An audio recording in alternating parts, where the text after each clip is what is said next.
Hello everyone and welcome back to 64 Squares Official. Today we are diving into an excellent game from round 2 of the Saint Louis Rapid Blitz 2026, one of the marquee events on the Grand Chess Tour. The tournament begins to gather some of the strongest players in the world, competing under a rapid time control of 25 minutes plus a 10-second increment. In this format, players must strike the perfect balance between deep positional understanding and quick decision making. On one side, we have Praggnanandhaa, India's young chess sensation, renowned for his calm demeanor, exceptional calculation, and mature positional play. Facing him is Levon Aronian, one of the most creative grandmasters of the modern era. Aronian has won numerous elite tournaments throughout his career and is famous for his imaginative openings and tactical brilliance. Whenever these two meet, spectators expect rich strategic battles, and this game certainly does not disappoint. Now let's head to the board.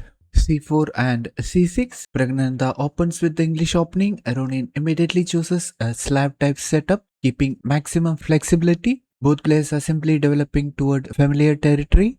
Knight to F3 and D5. White develops naturally. Black grabs central space, a completely standard position. Now E3. Knight to F6. Pragg prepares D4 while keeping options flexible. Aronian develops another piece, nothing initial yet. Now knight to C3 and A6. Another interesting waiting move. Black prevents knight to B5 and prepares a B5 later. This is a common idea in Slav structures. Now H3 and G6. Pragg prevents any bishop to G4 ideas. Aronian prepares a kingside fianchetto. Both sides continue quietly. Now D4 and bishop to G7. White occupies the center. Black finishes the bishop development. The game now resembles a hybrid between the Slav and Catalan structures. A bishop to E2 and D takes C4. Aronian captures the pawn. This is thematic. Black temporarily wins a pawn but expects white to regain it. A bishop takes C4 and B5, attacking the bishop on C4. White immediately recaptures. Black gains queenside space while attacking the bishop. Now bishop goes B3 and kingside castling. The bishop retreats to safety. Black castles. Development continues smoothly. Now white goes for kingside castling and knight b to d7. Here comes the first slight inaccuracy. Instead of immediately challenging the center with c5, Aronian develops the knight. The engine preferred c5. The evaluation already begins drifting toward white. Now queen to e2 and a5. Pragg centralizes the queen and prepares a rook to d1. Aronian begins queenside expansion. Still a playable position. Now rook to d1. Now bishop to a6. White places the rook opposite black's queen. Black develops actively. Everything appears harmonious. Black's idea is to play b4, attack the knight on c3. At the same time, queen on e2 and win the c3 knight. Now queen to e1 and c5. A second inaccuracy by Aronian. The pawn break arrives one move too late. The suggested move was queen to e8 first. Now white gains tactical opportunities. Evaluation jumps to approximately +1. Now d takes c5. An excellent move. Pragg immediately opens the center while black's queenside is not fully coordinated. Simple but a strong move. Now bishop to b7. The bishop retreats. Black hopes for activity along the long diagonal. Now e4. A very strong central play. White now owns more space, better development, strong center, and Pragg begins dictating the game. Now a4, attacking the bishop on b3. Aronian continues queenside play, but white's central initiative is becoming more dangerous. Now bishop retreats to c2 and queen to c8. The bishop retreats while maintaining pressure. Black's queen attempts to support the position. Now e5, attacking the knight on f6. Excellent advance. The knight on f6 loses squares. White's space advantage increases. Now knight to h5. This is a forced retreat. The knight becomes awkward. White remains clearly better. Now e6. Pragg finally makes his only significant mistake. Instead of improving with bishop to e4, he advances too aggressively. This actually allows blacks back into the game. The evaluation drops from nearly +2 to roughly 0.5. Now knight takes c5. Excellent practical defense. Aronian finally activates his knight. The position becomes competitive again. Now e takes f7 with a check and king goes to h8. White sacrifices the advanced pawn to expose the king. Black wisely steps away. This is still playable. Now knight to d5. A strong centralization. The knight heads toward powerful outpost. White regains momentum. Now rook to a6. A serious mistake by Aronian. Instead of solving tactical problems with queen to e6, Aronian chooses passive defense. Evaluation immediately doubles. White is now close to winning. Now bishop to e3. Excellent development. Everything coordinates perfectly. White prepares tactical ideas against the queen side. Now a3. Another major mistake. Black pushes a pawn instead of dealing with white's growing threats. Now white's attack becomes overwhelming. Now b4.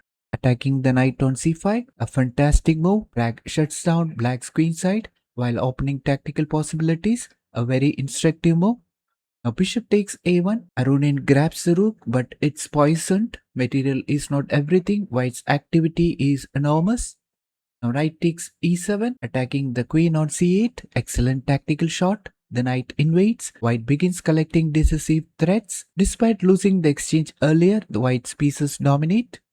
Now queen to e6. Black tries to consolidate. Unfortunately, it's already too late. Now rook takes a1. Pragg calmly recaptures. Material balance improves while maintaining complete control. Now bishop takes f3. Another inaccurate decision. Black keeps searching for tactical tricks, but white's attack only grows stronger. Now queen to c3 check. Excellent move. The queen enters with tempo. Black's king remains exposed. Now knight to f6. Force move. Black's pieces become increasingly passive. Now bishop takes c5, supporting the e7 knight. Powerful capture. White removes another defender. The advantage becomes overwhelming. Now bishop to e4. Another inaccuracy. The engine now evaluates the position close to +9. White is essentially winning. Now rook to e1, putting pressure on the e4 bishop. A simple move, bringing the last piece into the attack. Excellent practical chess. Now queen takes a2. Black grabs another pawn, but material no longer matters. The king's safety is far more important.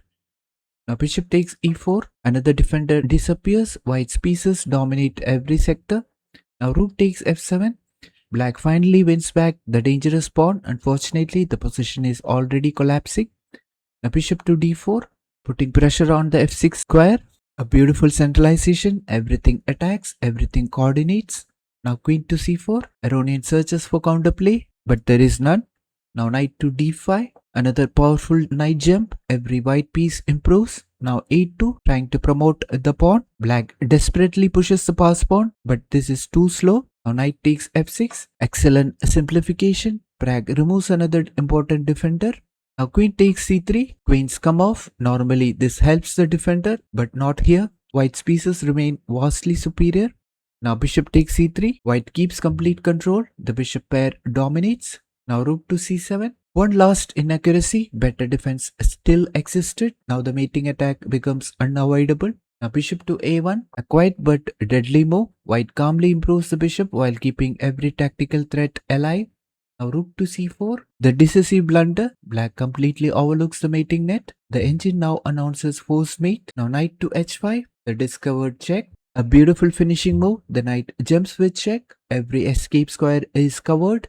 Black resigned immediately because mate cannot be prevented. A fitting tactical conclusion to an excellent positional game. If black plays king to g8, then bishop to d5 check, and king to f8, and bishop to g7 is checkmate.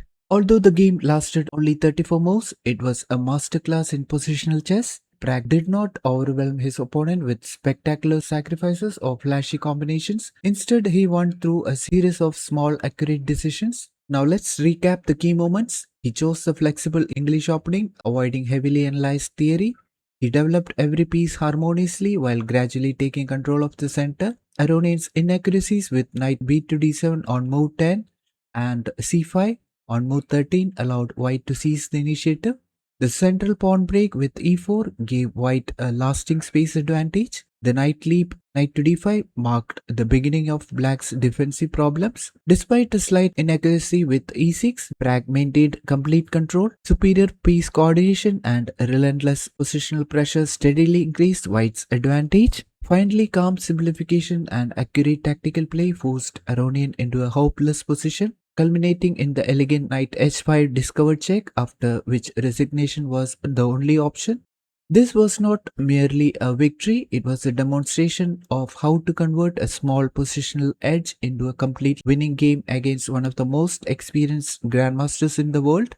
Games like this reminds us that elite chess is not always about spectacular sacrifices or dazzling attacks. Very often it's about making one good move after another, improving your pieces, restricting your opponent, controlling key squares, and patiently waiting for the right moment to strike. Pragg displayed all of those qualities in this outstanding victory over Levon Aronian, adding another impressive win to his campaign at the Saint Louis Rapid and Blitz 2026.